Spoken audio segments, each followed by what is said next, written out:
Alors, on reprend ce matin, on va coder. Hop, voilà, parfait. On va coder dans notre navigateur. J'ai encore des soucis d'IDE, je vais régler ça prochainement. Du coup, ça va être l'occasion de tester, pour nous, de tester les playgrounds Kotlin, très certainement. Donc, on va regarder un peu ce qu'on a sous le coude en kata. Je pense que j'en ai fait beaucoup de niveaux assez bas. Je ne sais pas s'il en reste énormément sur CodeWars, donc on va aller voir ça de suite. Du coup, CodeWars, je vous le représente rapide. C'est un site qui vous propose plein de petits exercices de programmation en ligne, dans plein de langages. Alors là, on voit un petit extrait du nombre de langages qu'on peut avoir disponibles. Euh, Moi, je le fais dans une petite dizaine de langages, je dirais, à tout casser. Et le truc cool, c'est qu'il permet de filtrer en fonction des langages qu'on veut. Donc là, typiquement, on va euh, afficher tous ceux en Kotlin qui ont été approuvés et que j'ai pas encore fini. Donc typiquement, un 8Q, il n'y en a plus. En 7Q, celui-là m'embête un peu, c'est vraiment des maths, c'est plus vraiment de la programmation.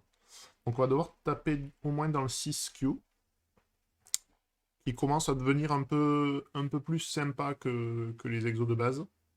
Et donc comme je viens de vous dire, mon IDE a des soucis, j'ai voulu tester des versions tout juste sorties de Java, j'ai des petits problèmes pour faire tourner Kotlin proprement.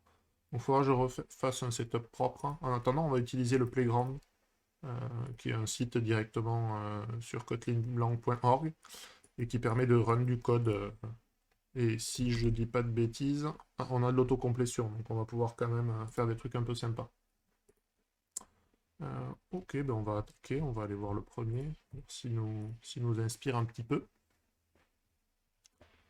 Alors, 1 sur n des cycles, soit n un entier premier entre, pardon, premier avec 10, par exemple 7. Donc 1 sur 7, la fraction, égale 0, 1, 4, 2, 8, 5, 7, 1, 4, 2, 8, 5, 7, ainsi de suite. On peut voir que la partie décimale forme un cycle. La longueur de ce cycle est de 6. De la même façon, 1 sur 11 égale 0.090909, donc on a un cycle de 2. Notre tâche, étant donné un entier, n, avec n supérieur à 1, la fonction cycle de n retourne la longueur du cycle s'il y en a un.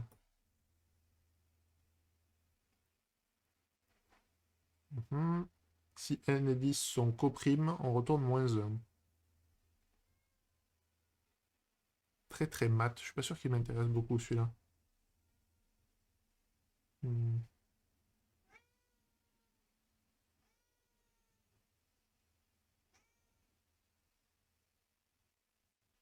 Donc c'est juste après la partie décimale, je sais pas jusqu'à combien il faut aller, ça peut être bourrin. Hmm. Voilà, on va éviter celui-là. On y reviendra plus tard ou une autre fois. On va aller en regarder d'autres. Alors, erreur d'histogramme. Dans une usine, on a une imprimante qui imprime des labels pour des boîtes. Des libellés pour des boîtes. Il utilise des colors qu'on va nommer pardon, avec des lettres de A à Z par simplicité. Sauf les lettres U, W, X ou Z qui sont utilisées pour les erreurs. Les couleurs utilisées par cette imprimante sont enregistrées dans une chaîne de contrôle. Par exemple, une chaîne de contrôle pourrait être AAA, BBBB, HAI, JJJM. Ce qui veut dire que le printer utilise 3 fois la couleur A, puis 4 fois la couleur B, une fois la couleur H, ainsi de suite. Parfois, il y a des problèmes. Donc, soit il manque des couleurs, soit il y a un problème technique. Et la chaîne de contrôle est produite. Et donc là, on voit qu'on a des erreurs, des U, des W, des X, etc. Donc il nous faut écrire une fonction qui s'appellera ist, qui, étant donné une chaîne de caractères, va afficher en sortie les erreurs comme une chaîne de caractères qui représente un histogramme des erreurs rencontrées. On veut juste filtrer les erreurs. Donc le format de la chaîne de sortie. Ça sera une lettre. Les lettres d'erreur sont triées par ordre alphabétique dans un champ de 2 caractères avec un espace. Le nombre d'erreurs pour cette lettre dans un champ de 6, autant d'étoiles que le nombre d'erreurs pour la lettre, et \R. Oui, ils se sont lâchés. Donc la chaîne a une longueur plus grande ou égale à 1 et contient seulement des lettres de A à Z. Par exemple, si on nous donne ça en entrée, l'histogramme devrait nous retourner U, donc 2 fois. Il va falloir que je vérifie les espaces à quoi ils correspondent. Plein, 2 étoiles, \R, W, 5, 4 étoiles, 5 étoiles, pardon. Donc je pense que c'est juste le compte de nos différentes lettres d'erreur. Or, with dots, donc avec des points pour voir les espaces. Ok. Donc on a bien la lettre d'erreur en premier, dans un champ de 2 caractères,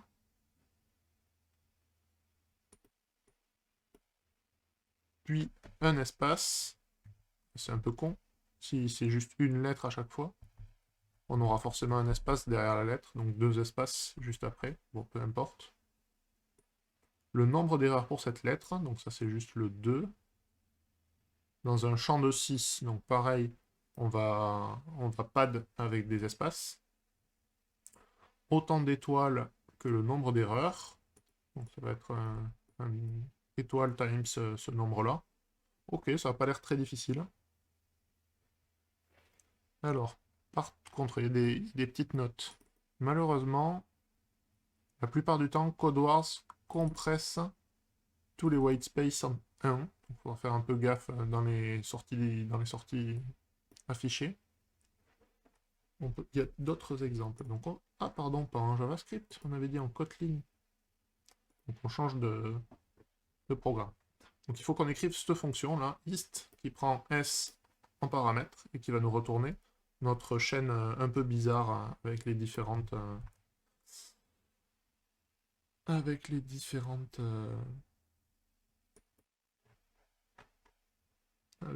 histogrammes, ils appellent ça. Ok, donc on va pas le faire directement ici parce qu'on n'aura pas d'autocomplétion et du coup ça m'enchante que moyennement. Donc on a que du 1.3, peu importe. Donc probablement qu'on va plutôt le faire ici. Et vu que j'ai pas trop envie de m'embêter, dans le main, on va aller copier-coller en gros les jeux de test.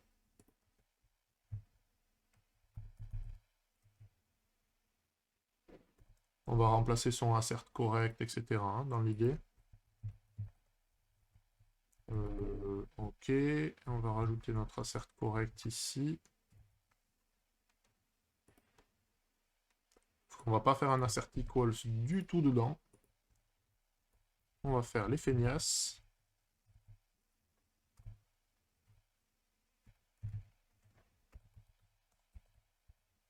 On va juste afficher expected égale list de input. Et on a un raccourci pour ça, visiblement pas forcément.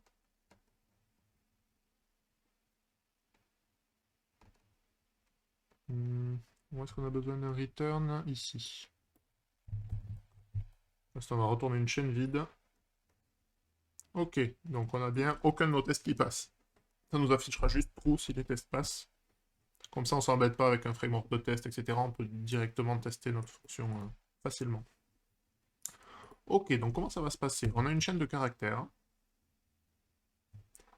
Au final, en fait, on veut, pour U, W, X, Z, je ne sais pas si j'en oublie d'autres. On va vérifier U, W, X, Z. Donc ça, c'est les seules 4 lettres qui vont nous provoquer des sorties sur la sortie standard. Donc on peut transformer ça en liste de caractères.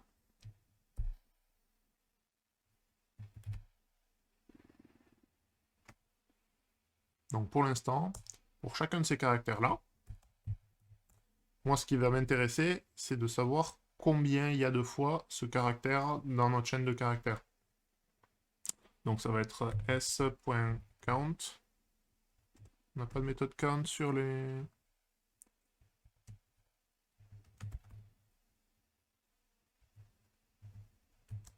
Et j'ai perdu l'autocomplétion. Ça va pas m'amuser beaucoup.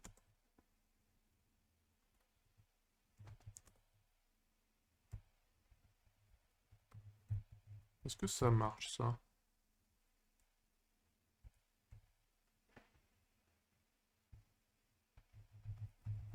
Non, c'est moi qui fais n'importe quoi. Pardon. Pardon, on est en Kotlin. J'ai fait trop de Java et de JavaScript dernièrement. Donc, en fait, la fonction map, elle prend un bloc de code à exécuter, en fait. Comme ça qu'on écrit des semblants de lambda en Kotlin. Le principe est là. Du coup, là, est-ce que j'ai plus d'autocomplétion? On dirait.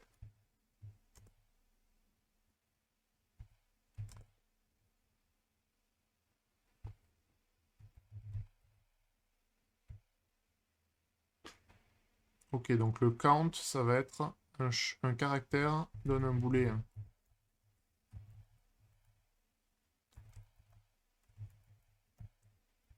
Donc ça va être un truc comme ça.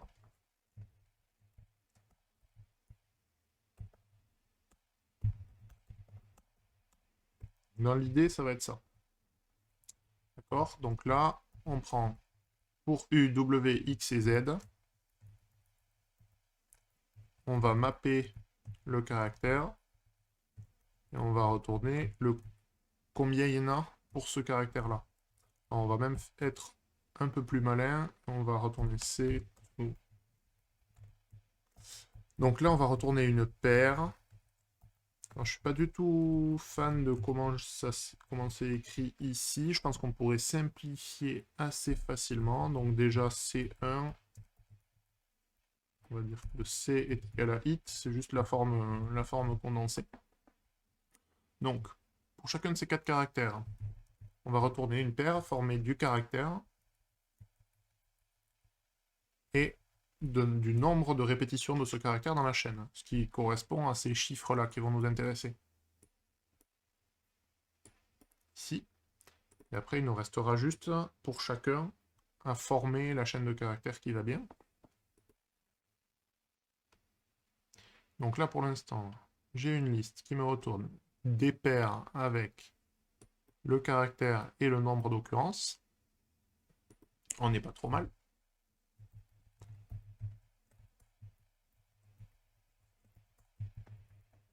Ok. On va faire un return direct. Soyons fous. Donc pour l'instant, j'ai ma liste de paires. Moi, je vais filtrer uniquement les paires. Donc là, on a une paire avec un caractère dont on se fiche et les occurrences, le nombre qu'on en a. Et on veut que les occurrences, pardon, soient différents de 0. Parce qu'en fait, si le caractère apparaît pas, on veut juste pas le faire apparaître dans la chaîne. Donc on va filtrer ceux qui ont un nombre d'occurrences à 0. Ah, pardon. J'étais dans mon truc. Fabien. Bonjour Fabien.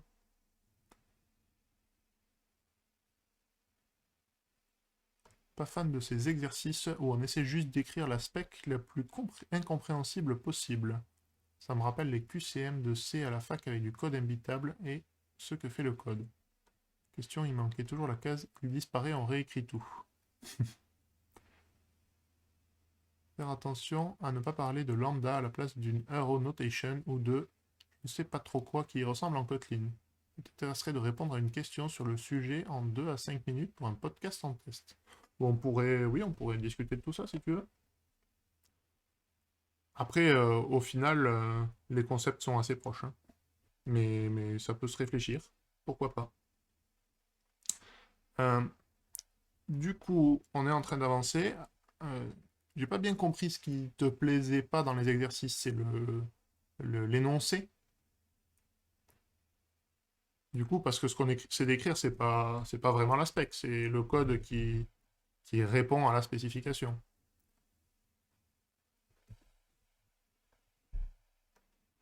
Après, effectivement, malheureusement, des fois, il est plus compliqué de comprendre la question que d'y répondre. C'est le problème un peu, un truc qu'il faut travailler aussi dans l'idée.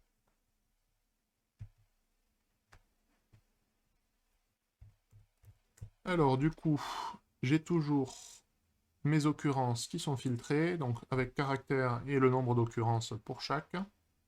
Donc, ce qui va me rester à faire, c'est de mapper chacun de ces résultats-là sur cet affichage-là. D'accord? Et en sortie, en fait, on va juste vouloir faire un join. Alors, il veut bien m'aider, pardon. Ah oui, ça vous partage des... Ça fait partie du navigateur. Et le join, je sais plus si c'est un join ou un join to string. Probablement un join to string. Et on doit pouvoir lui passer juste le séparateur, qui dans ce cas va être \r. Donc ce qu'il nous reste à écrire, c'était cette fonction map là.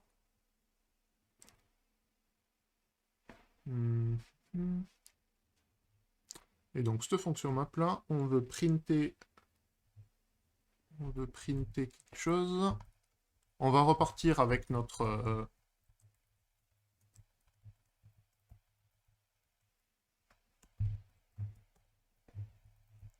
paire avec les occurrences. Alors déjà, on va runner ça, mais ça va pas être très beau à voir. C'est normal. Mais déjà, ça compile. On va juste print notre histogramme, genre le premier. Donc hist de notre input. Je pense que l'input c'est celui-là. Juste pour voir.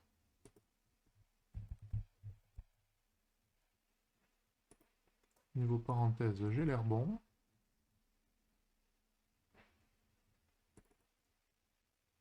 Pardon, c'est pas dans le assert correct que je le veux, c'est dans mon main. Histoire de l'avoir qu'une fois. Donc on voit bien qu'il nous affiche it, la chaîne de caractères it pour chacun, ici. Mais là, en fait, on pourrait plutôt faire...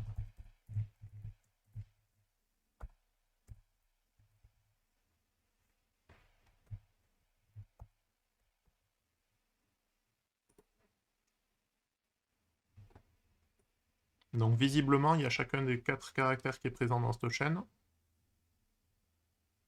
Je vérifie, mais il n'y a pas de cas où il y a 0, donc il faudra voir si ça répond bien à l'aspect. T'as un peu l'impression de faire du reverse engineering sur la question plutôt que de faire de l'algorithmique ou du design, je trouve. On pourrait faire d'un côté de bons exos de décryptage de specs, ou carrément faire des crack-me, de l'autre des exos de programmation avec des specs compréhensibles, comme exercism.io, qui est agréable parce qu'ils sont bien sur la deuxième option par exemple. En fait, côté CodeWars, il y a un peu des deux. Euh, il y en a où les énoncés sont vraiment straightforward, où vraiment c'est très clair et tu as juste à coder. Après, la partie code peut être plus ou moins compliquée, hein, il y a vraiment de tous les niveaux. Des trucs hyper basiques pour apprendre les bases du langage jusqu'à des interpréteurs complets. J'en ai déjà fait quelques-uns, des 1Q, il faut quand même s'accrocher. Euh, Effectivement, Exercisum, ils sont un peu plus sur la deuxième option, peut-être. Euh, ouais, ouais, j'aime beaucoup Check.io aussi. Je sais pas si tu as déjà pratiqué. Ils l'ont ressorti en JavaScript en plus du Python, là, dernièrement. Et là, c'est un peu axé entre les deux, parce qu'il y a eu des petites histoires, etc. Ça met dans une ambiance un peu différente. Après, la finalité est un peu la même pour tous ces trucs-là, hein. Il y a à la fois bien comprendre l'énoncé, mais en même temps, ça fait partie de notre métier, hein, à mon humble avis. et à la fois arriver à coder de la meilleure façon possible. Donc du coup, là, on affiche bien le caractère. On peut rajouter un espace parce que de toute façon, il sera toujours seul. Hmm. Je pense qu'il y avait un... Je vérifie. Non, c'est repeat probablement. Ouais. Alors typiquement, ça, on va faire un c.repeat dans l'idée de occurrences pour la fin. D'accord? Donc pour rajouter... Pardon, c'est pas c.repeat du tout, c'est étoile. On va répéter n fois à la fin de notre chaîne de caractères. Donc là, on a ça, on a ça. Il y a un espace entre les deux, pardon, donc deux espaces. Je fais n'importe quoi. Deux espaces. Ça, on pourrait s'amuser à le mettre carrément dans la chaîne.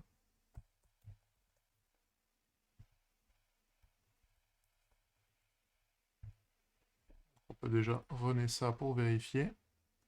Pas du tout. Char sequence, repeat.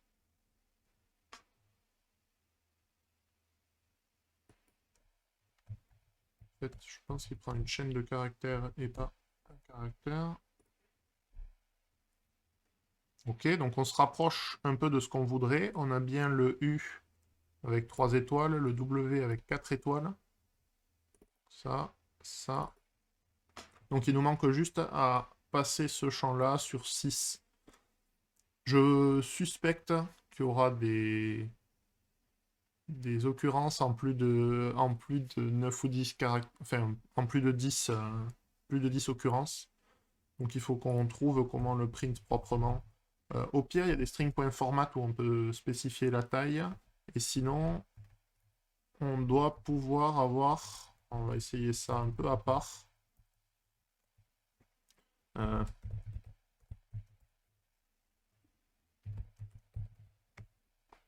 on n'a pas la méthode toString sur les occurrences.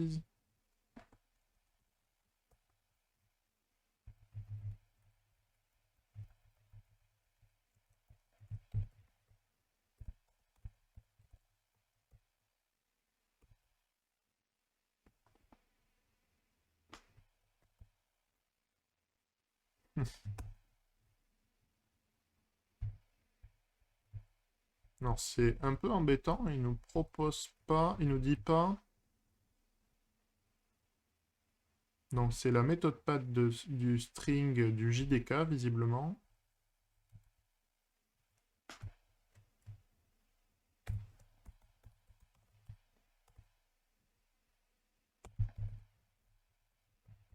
On va tricher un peu. Non, c'est pad end, pas pad. Ok. La longueur et le caractère avec lequel on veut pad. C'est ça qu'on veut.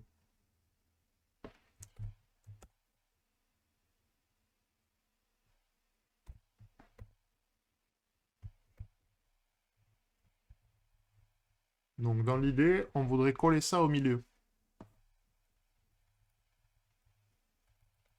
J'aurais bien aimé transformer le occurrences de façon un peu plus friendly.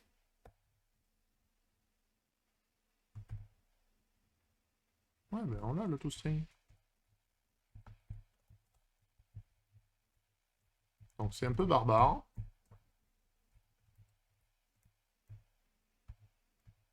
Donc là, on a l'espace.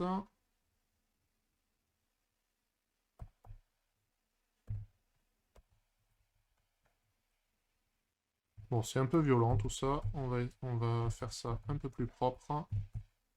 On va extraire ça.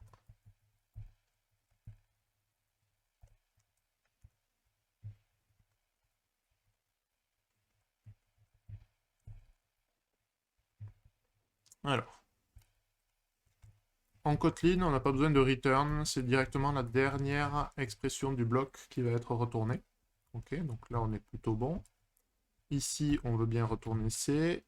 Ici, on voudra retourner la val qu'on va définir ici. Donc là, on va définir une valeur qui va être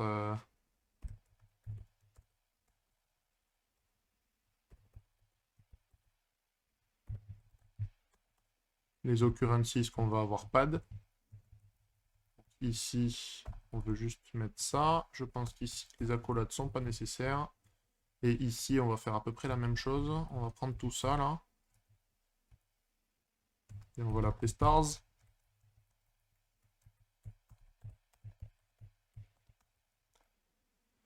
On n'a pas besoin de l'accolade ici. Ok. Donc là, on a un truc qui me semble ressembler un peu plus à quelque chose. Si on le run, est-ce que ça nous explose à la tête? Oui. Ça nous retourne des fonctions. Pourquoi?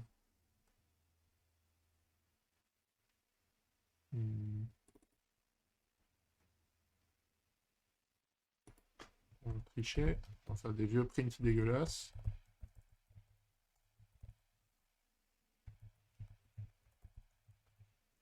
Normalement, tout ça on devrait l'avoir qui marche.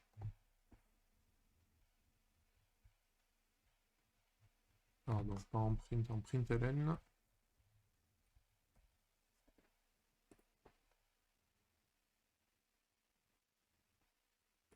Non. Alors, on print bien l'histogramme. L'histogramme nous retourne bien un truc qui est censé ressembler à une chaîne de caractères. Le map, ici, c'est moi qui fais n'importe quoi en fait. On n'a pas besoin de ces accolades-là. Je vais expliquer pourquoi. Pardon. Là, ça devrait bien marcher. Donc on a bien 3 étoiles, 4 étoiles, et on voit bien qu'ils sont pas D. Donc ça m'a l'air pas mal. Et donc si on réexécute, on a toujours faux. Il manque probablement un espace. 1, 2, 3, 4, 5. C'est une blague, ils sont pas des A5 en fait. On va vérifier vite fait l'énoncé. Dans un champ de 6.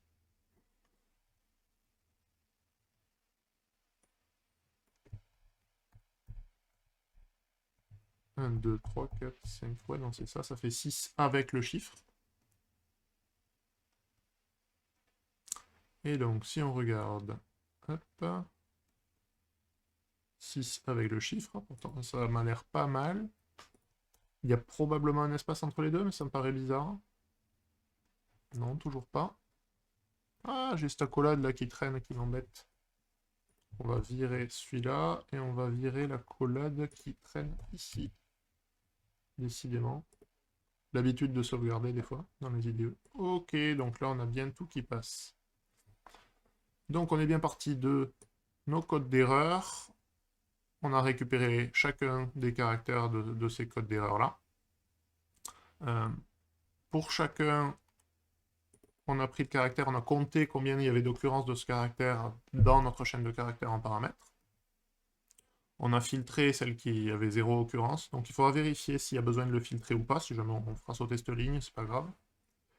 Et ensuite, on reprend le nombre et les occurrences, et du coup, on va pad le nombre d'occurrences, on va calculer, on va répéter n fois l'étoile, on va retourner ça dans une chaîne de caractères, et on va rajouter un backslash R entre les différents éléments de notre liste qu'on a pour l'instant. Donc ça, c'est la partie que j'aime beaucoup en Kotlin par rapport à du Java, c'est qu'on a vraiment les méthodes utilitaires auxquelles on est habitué pour traiter, pour traiter des collections. Faut juste faire un petit peu attention euh, parce qu'en fait, potentiellement, on va créer plein de collections en faisant ça. Ils ont deux versions, ils ont les séquences et ils ont les opérations directement sur les listes.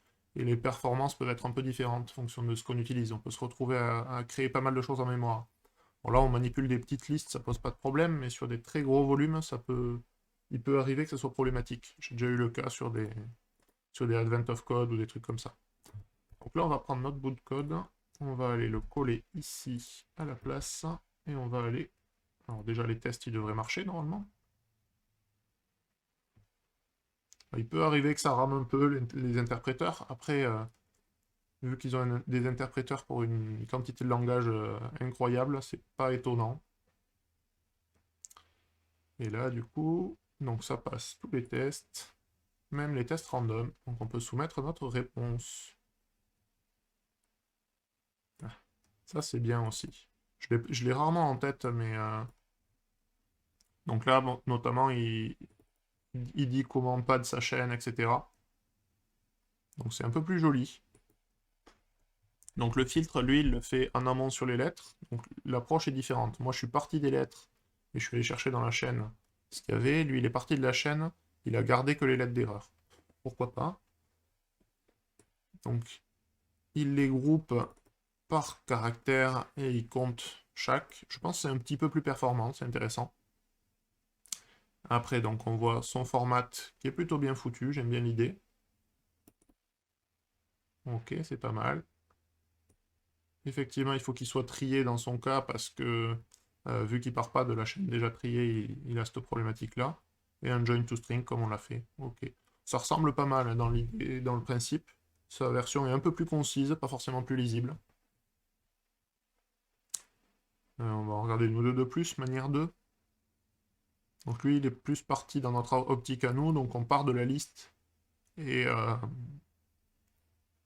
on va... Alors lui, il concatène au résultat. Ouais, pourquoi pas. Ça ressemble un petit peu à ce qu'on a fait aussi. Voilà. Ça me semble un peu moins lisible, je sais pas. Ok. Allez, on va aller essayer de s'en faire un petit de plus quand même. Pour ce matin. Euh, C'est très dans l'air du temps, hein, propagation de maladie. On va peut-être éviter. Approximate integration, ça va être des maths. Ticket de loterie, on peut aller voir à quoi ça ressemble. Une issue reported, ça me plaît moyen par contre dans l'idée. Donc étant donné un ticket qui est représenté par un array de deux valeurs. Oh, pardon, par. Ok, donc c'est un tableau de deux valeurs. On doit trouver si on a gagné le jackpot. Pour ce faire, on doit d'abord compter les mini-victoires sur notre ticket. Chaque sous-tableau a à la fois un string et un nombre. Si le code du caractère de n'importe quel caractère de la chaîne match le nombre, on a une mini-win. Et on peut n'avoir qu'une mini-win par subarray. Une fois qu'on a compté toutes nos mini-wins, on compare ce nombre à l'autre entrée fournie. Si notre total est supérieur ou égal à win, on retourne winner, sinon on retourne loser. Toutes les entrées seront au format correct, les strings sur les tickets ne sont pas toujours de la même taille. D'accord, c'est le caractère code. Ok, donc ça, c'est un caractère code. Donc 65, c'est, je sais même plus, je sais jamais, c'est peut-être A, je suis pas sûr. C'est les charcodes, souvent dans les langages JVM. Et donc il suffit que un d'entre eux corresponde à ce charcode-là pour avoir une mini-victoire sur ce ticket. Et il faut que le nombre de mini-victoires au total soit égal, supérieur ou égal aux paramètres qu'on va nous passer. Bon, c'est pas très compliqué sur le principe. Ce qui va être chiant, c'est pour récupérer les charcodes. Il va falloir qu'on teste 2-3 trucs.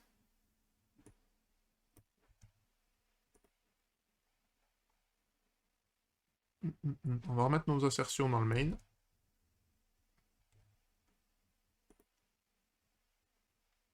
Donc le assert equals, il va falloir qu'on le remplace. Et notre fun bingo, on va la mettre au-dessus.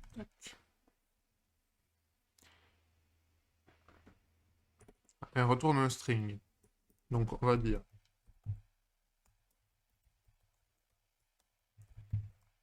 qu'on n'est jamais gagnant.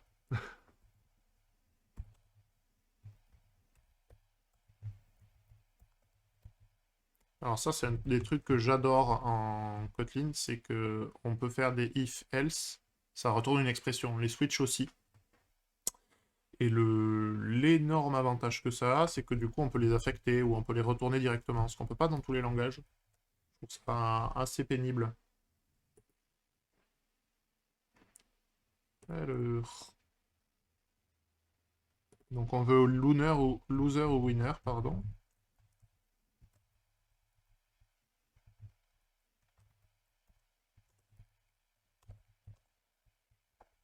Histoire d'être sûr de ne pas se planter.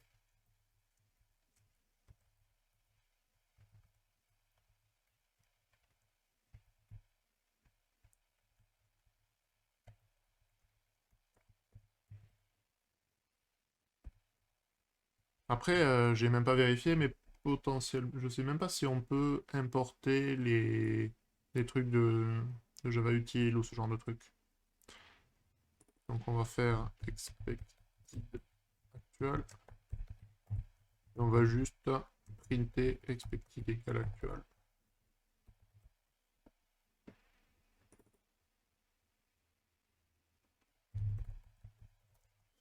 Il me le colore comme si c'était un mot-clé, on va éviter. Ok, donc là on a deux qui marchent, parce qu'on retourne toujours, winner à false, hein, mais... Donc l'idée ça va être de calculer cette valeur-là. Et donc cette valeur-là, on veut quoi? On veut... on peut déjà définir une méthode qui serait... est-ce qu'on a une mini-win ou pas? Ou alors on pourrait juste filtrer les éléments de notre array et calculer ce qu'est une mini-win. Alors comment ils l'ont appelé? Ticket. Donc là on a un array et on peut faire juste un count des mini-win. Donc notre prédicat ici, ça va être la mini-win.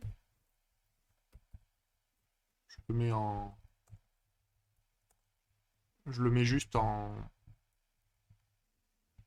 textuel, juste pour qu'on sache ce qu'on veut faire dedans. Et on veut que ce count soit supérieur ou égal à win. Ça sera notre winner. Donc si le nombre de tickets qui ont une mini-win est supérieur à notre nombre win, alors on est winner, sinon on est loser. Donc il nous reste à savoir comment on fait ce petit mini-win. On pourrait définir une fonction qui fait ça, bêtement. Hein. Je pense qu'on va faire ça.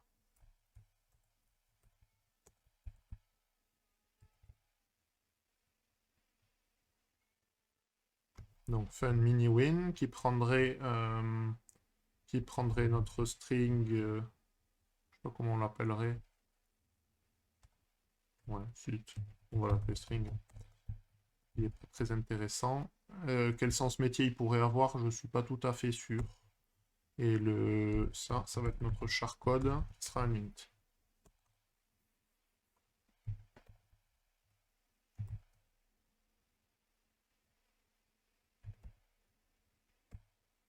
Donc là, on veut juste que l'un des caractères ait le bon charcode. On va plutôt faire un bloc code. Donc on a C, notre caractère, on veut que C. Alors est-ce qu'on a un truc genre charcode? C'est peut-être juste un toint hein, sur les caractères, je crois que c'est le cas. Égal charcode.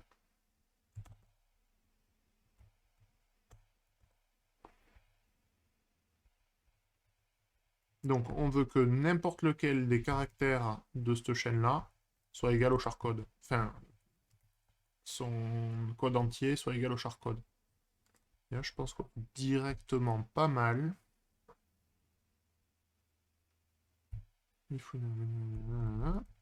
Et là, du coup, alors, soit on fait un mini-win de hit, devrait marcher. Pas du tout. Pardon, c'est pas du tout hit qu'on veut ici. C'est un mini-win. Donc là, on a le ticket qui est... pardon, ici, on va avoir la paire. Donc ça va être un hit.first et hit.second. Donc, je vais m'expliquer. Donc ici, en paramètres, ou alors on fait plus simple. Ici, on va appeler ça paire. Non. Alors, il y a deux options. Soit lui, on lui fait prendre une paire du string et du charcode, ce qu'on a qui est stocké ici, hein. Soit ici, on passe en premier paramètre la première partie de la paire et en second paramètre la seconde partie de la paire. Ça me paraît pas déconnant. Ce qu'on pourrait faire aussi, qui est peut-être probablement un peu plus joli, plutôt que le hit qui est une contraction du paramètre du bloc. Ici, on peut faire une décomposition de nos paramètres. Et donc là, ça pourrait être string et charcode. Et ici, on pourrait passer juste string et charcode. C'est quand même un peu plus joli, je pense.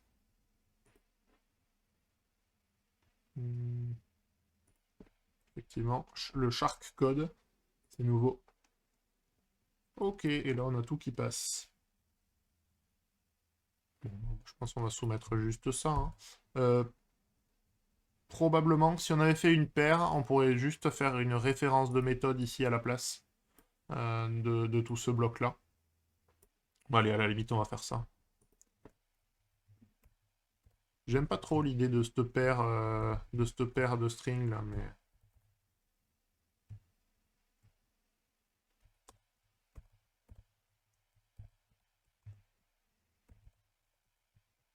Je trouve ça moins parlant. On va laisser comme c'était. Ça me plaît plus, en fait. Ça va être moins lisible avec la paire. Pardon. Du coup, on va juste prendre ça. On va aller le coller là-dedans. Tester ça.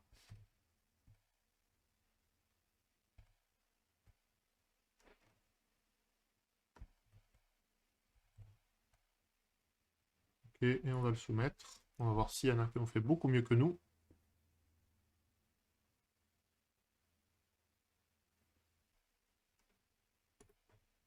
Ce qui est fort probable, hein.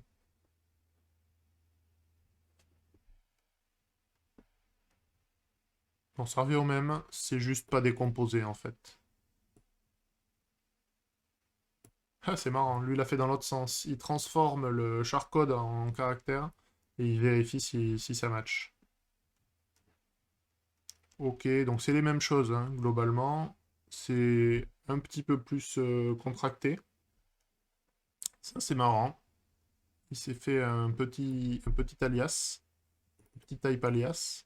Une fonctionnalité super intéressante aussi. Et il a aussi fait une extension function, donc il a rajouté la méthode isMiniWin à son type qu'il appelle low. On verra probablement ça plus tard, j'en fais assez régulièrement. Des extension functions, j'aime bien ça.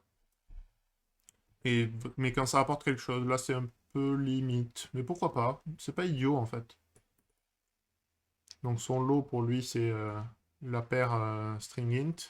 Et du coup sur son low il calcule si c'est une mini win ou pas. J'aime bien l'idée.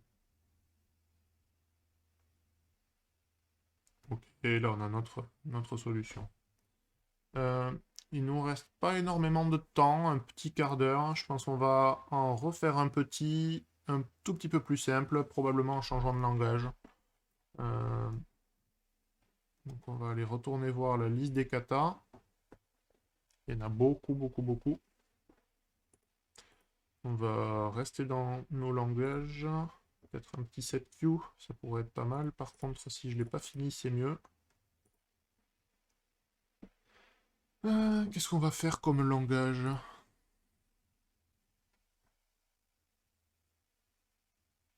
Allez, je vais essayer de me dérouiller en Python rapidement. Pour la petite blague.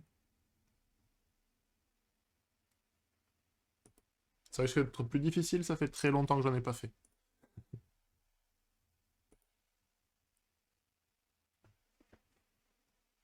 Alors, étant donné un tableau d'entier, on va essayer de trouver le produit maximum obtenu en multipliant deux nombres adjacents dans l'array.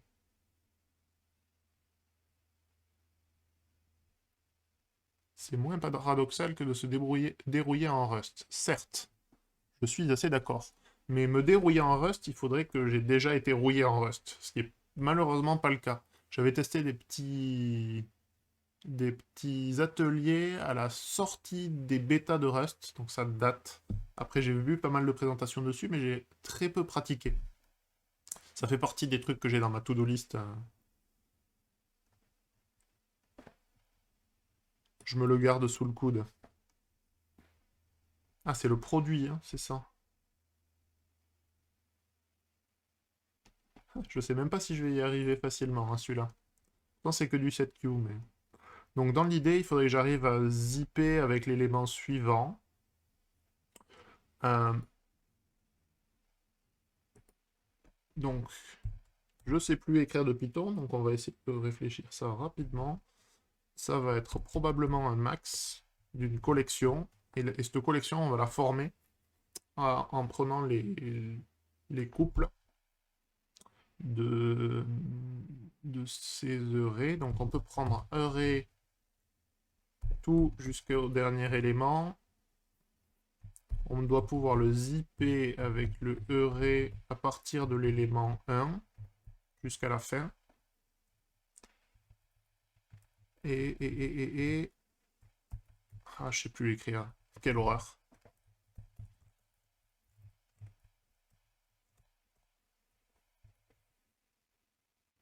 Python style. Donc là, je fais sauter le dernier élément, et là, je fais sauter le premier élément. Je pense que ces trucs-là...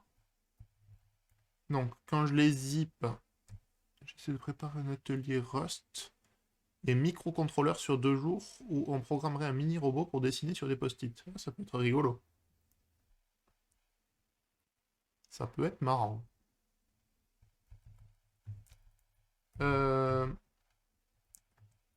Donc, hop.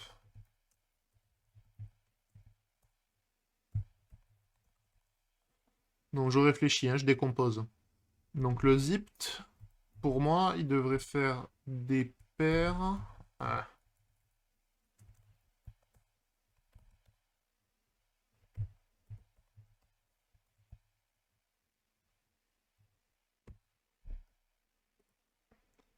Je veux voir où j'en suis, en fait. C'est même pas... On n'a même pas print, c'est ça? Adjacent, zip... Non, c'est la méthode d'avant qui lui va pas. Il n'y a pas d'attribut zip sur les listes. What? C'est une méthode zip sur les deux, c'est ça?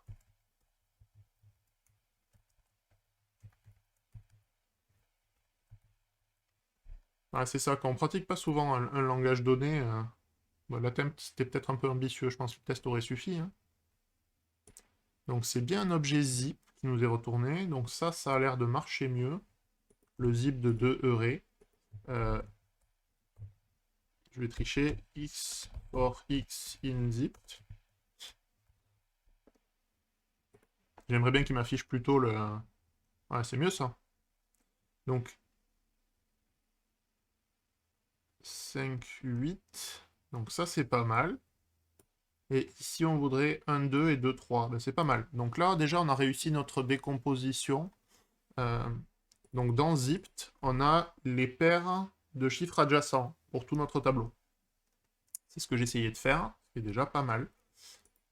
Et du coup, je pense qu'on peut faire une décomposition ici. Donc là, si on fait genre un x fois y for x virgule y in zipt. Donc là, j'ai bien 40, 2 et 6, et donc on veut juste le max de ça.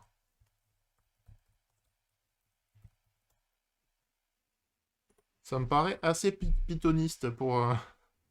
Ah, ça ressemble à ce qu'on voulait. Ok, mais ça a l'air de marcher. Donc, qu'est-ce que j'ai fait? J'ai pris ma liste. J'en ai fait deux versions. Une dans laquelle je supprime le premier élément et une dans laquelle je supprime le dernier élément. Et je les ai jointes 2 à 2. Donc, les éléments à l'index matchés avec celui d'à côté.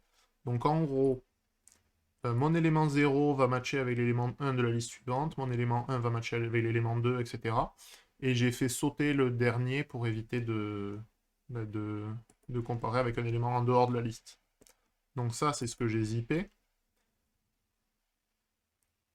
Et alors ça, c'est une syntaxe, un truc que j'aime beaucoup en Python aussi. Cette for comprehension là, ça permet de construire une liste à partir d'une itération en fait. Ça, c'est une boucle for, hein. Et donc à gauche, c'est comment va être formé notre élément, et à droite, comment on parcourt les différents éléments. J'aime beaucoup l'idée. Donc vu qu'on est des pythonistes convaincus, on va remplacer ce zip par le array qui est ici. Et là, on a des vrais Python bien illisibles comme il faut. C'est moche, mais ça ressemble à du Python.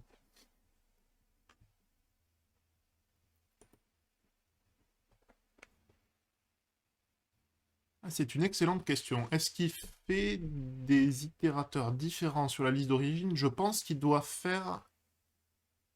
Ah non, le array de -1, je pense qu'il crée une liste. Avec les deux points. Que ce soit 1 ou -1, hein. Bon, visiblement... Ah, ouais. Alors, j'avais pas besoin de faire avec le -1 parce que le zip, si le nombre d'éléments n'est pas le même des deux côtés dans la liste, alors là, il y a plein de trucs intéressants par rapport à ce que j'ai fait dans cette solution-là. On va les passer en revue vite fait. Alors, le premier truc, c'est que le max, on n'est pas obligé d'avoir un array. Donc ça, en fait, ça construit pas vraiment un array, mais un itérateur. Et le max s'applique sur l'itérateur. Donc là, il évite déjà, je pense, une construction d'un array. Ce qui est déjà pas si mal. Donc ça, pour le coup, hein, ça ressemble à ce qu'on avait fait. J'avais mis des parenthèses, mais visiblement, elles sont pas nécessaires. Euh, Là où ça devient intéressant aussi, c'est que ce zip, vu que cette liste-là, moi j'avais fait un array de 2.-1 pour faire sauter un élément. En fait, il n'y a pas besoin parce que le zip qui va le faire avec deux listes qui n'ont pas la même taille, il va juste discard, il va juste laisser tomber les éléments qui en trop dans la liste la plus longue. Donc voilà, on se rapprochait pas mal d'une solution qui ressemble à une solution en Python. Après, j'ai pas poussé le vice jusqu'au bout, c'est pas bien. Allez, probablement qu'on peut s'en faire un der des der pour la suite, pour la fin. Je vais revenir à ma recherche. Est-ce qu'on a un truc sur des arrays ou sort and transform, ça a l'air trop compliqué. Allez, un tout simple, on va repasser dans le BABA. Comparaison de floating point, ça va être pénible.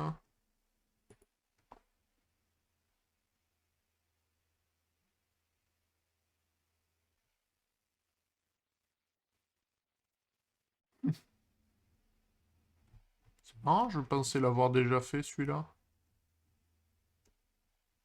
Ou alors je l'ai pas réussi, probablement.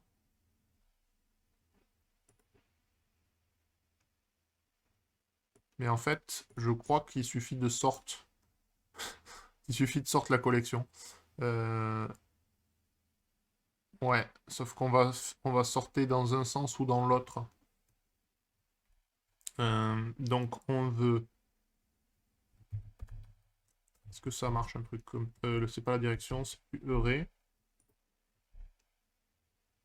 C'est sorted peut-être? Je sais jamais.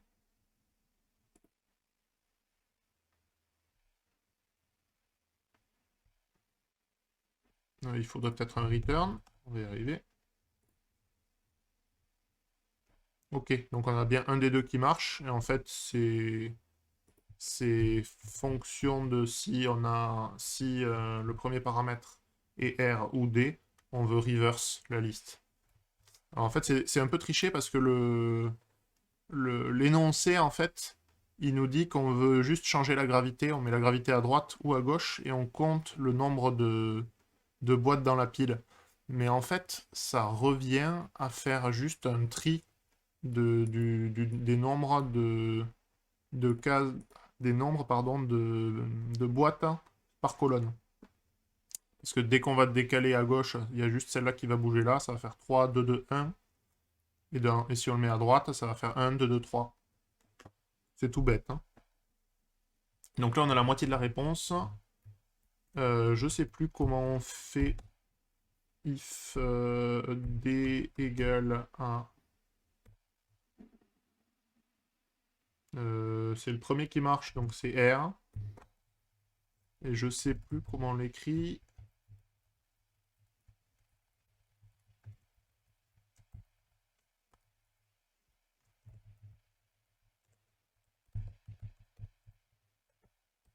Comme ça. Est-ce que ça marche? Pas du tout. Il aime pas le if. Bienvenue en Python.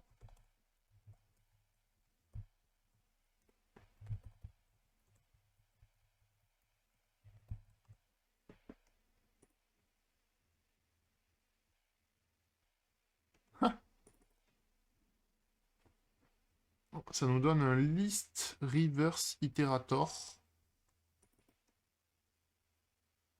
On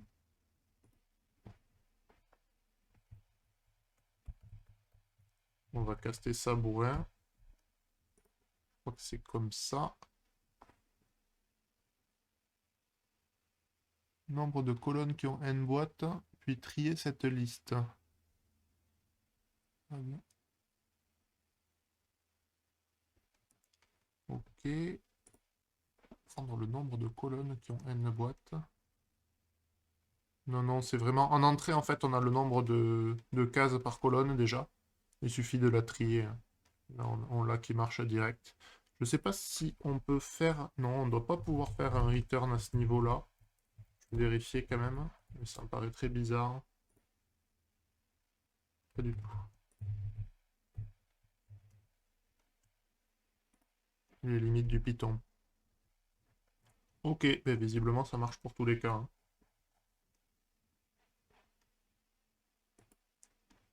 Ok, ben parfait, on va s'arrêter là.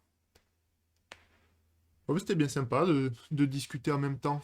T'as rien compris à la solution. Alors, il y en a qui ont fait mieux. Hein.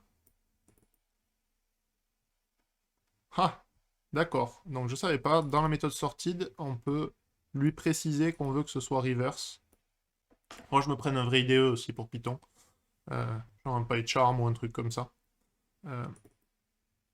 Du coup, c'est la même solution que moi, sauf que moi j'ai fait un if-else dégueulasse avec une méthode reversed. Et là, on peut juste passer reverse égale true. Donc j'ai fait l'équivalent de ça, je savais pas qu'il y avait ce paramètre-là en fait. Du coup, je préfère cette version-là. Ok, après on pouvait faire plus bourrin, plus moche. Un peu moins pythoniste. Ok. Bon, mais je vais m'arrêter là. Du coup, reprise mardi matin prochain. Jeudi, très certainement, le soir à 6 h avec un invité. Et puis vendredi matin prochain. Voilà, voilà. Merci beaucoup d'avoir suivi. Et à bientôt.